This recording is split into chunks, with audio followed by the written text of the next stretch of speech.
So hi guys, welcome back to my channel. Today in this video I'll be discussing the use of supplements, especially the use of a popular supplement called creatine. Creatine might have a variety of health implications and it might have a variety of benefits towards our own fitness, mental health and also immunity. Creatine is a popular supplement which is used mostly by athletes in order to boost athletic performance and improve the muscle's ability to contract, especially under tension, for example when lifting weights, whilst running, whilst jogging, etc. And it is mainly taken in the form of a supplement. Creatine is usually endogenously produced by our pancreas, by our kidneys, and by our liver. However, most of the creatine stores as we age tend to decline. Creatine is mainly stored in our muscle groups, and as we age, creatine decreases at around the rate of 8% per decade after the age of 30. Therefore, when we are young, our muscles can perform pretty well. However, as we age, we tend to start losing muscle mass, and as we lose our muscle mass, the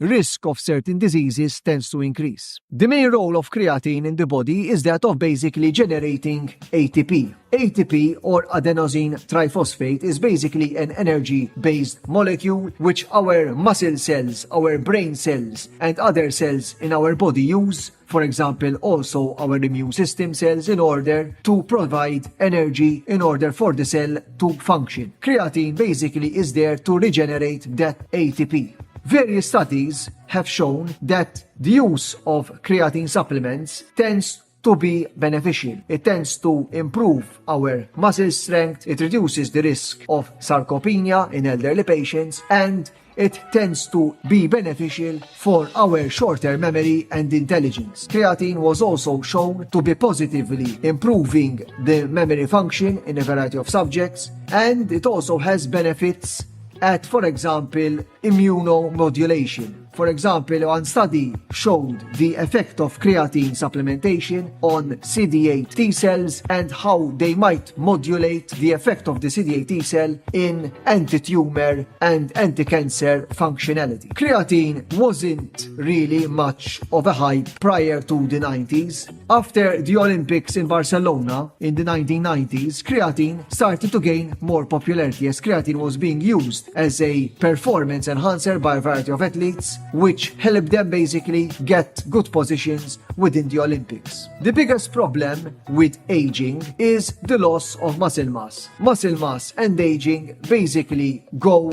hand in hand. As we age, we lose muscle mass via the process of sarcopenia. What is sarcopenia? Sarcopenia is the loss of lean muscle mass compared to our body weight, and therefore as we age we gain more fat and we lose more muscle. The loss of muscle was shown to be also a big problem in elderly patients. For example, patients who are bedridden in hospital have a greater risk of morbidity and mortality. Therefore, maintaining muscle mass is extremely important, especially when it comes to elderly subjects. The advantage of creatine is that creatine helps not only to provide an energy boost, but also helps to maintain that muscle mass, especially when we age, and it has beneficial effects on our longevity. Creatine supplementation at around 3 grams per day or 5 grams per day had the greatest profound impact, especially on vegetarians, whilst meat eaters, as they are getting their creatine from a variety of sources, might have a lower level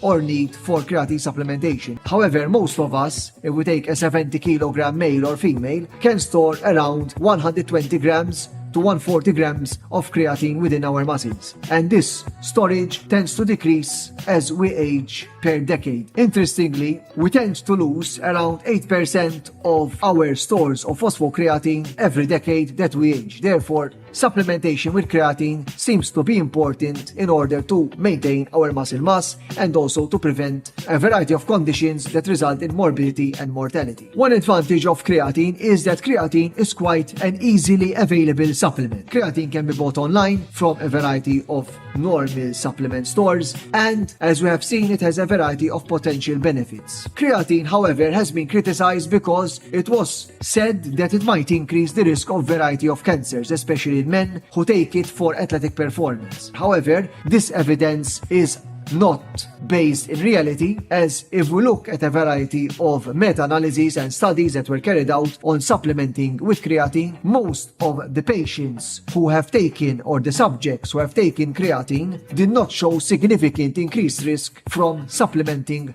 at a low or normal level of around 5 grams of creatine per day. Most supplements out there on the market may be contaminated with what we call HCAs, or heterocyclic amines. The major cancerogenic effect which can be caused by supplements is basically exposure to these HCAs, or heterocyclic amines, which are mostly formed by the Maillard reaction, which basically forms these HCAs, which cause, for example, lung cancer, colon cancer, etc., when there is a process of heating. Therefore, the biggest sources of HCAs we get in our exposure include mostly our diet, smoking, drinking alcohol like beer and wine, and grilling meats. The grilling of meats and smoking accompanied with alcohol consumption can increase the risk of certain cancers. However, a study which was done on the supplementation of creatine to a variety of patients over a 4-week period showed that there weren't enough significant levels of HCAs in the serum and in the urine of these patients or subjects which were supplemented by giving them creatine for a period of around 4 weeks. Of course, confounding factors were taken into consideration, such as the smoking status, whether they ate meat or not, whether they're vegetarians, and whether they were exposed to other chemicals during the study. Most of the data out there, again, points to the fact that creatine is overall generally a safe supplement. And if taken at a normal, safe level for short periods of time during the year, for a couple of years, creatine seems to be safe in the form of a supplement, and it might have more potential benefits than it has potential risks. I hope this video was interesting. I hope this video gave you some insight solving your questions with regards to creatine and cancer, and I hope you guys subscribe to my channel. And thanks for watching this video, and see you next time.